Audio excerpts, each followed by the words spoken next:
ফিজিওথেরাপিস্টরা কি সত্যি ডাক্তার?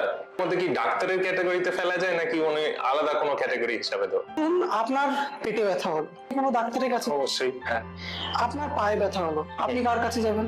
আপনি কোনো ডাক্তারের কাছে। ডাক্তারের কাছে যাবো। মাথা থেকে পা অব্দি যে কোনো জায়গায় কোনো রকম ব্যথা, সমস্যা, হাঁটা চলার অসুবিধা, স্ট্রোক হয়ে গেছে, একটা সাইড চলছে না, মানে আমরা কথায় অনেকেই বলে যে একটা সাইড পড়ে গেছে, প্যারালাইসিস হয়ে গেছে, কমনটা হাত পা নাড়াচাড়া করতে পারছে, মাথা ঘুরছে, খালি মাথা ঘুরছে, সে বিছনা থেকে উঠতে পারছে, এবার কম্পিউটারে বসে বসে ঘাড় স্টিফ হয়ে যাচ্ছে।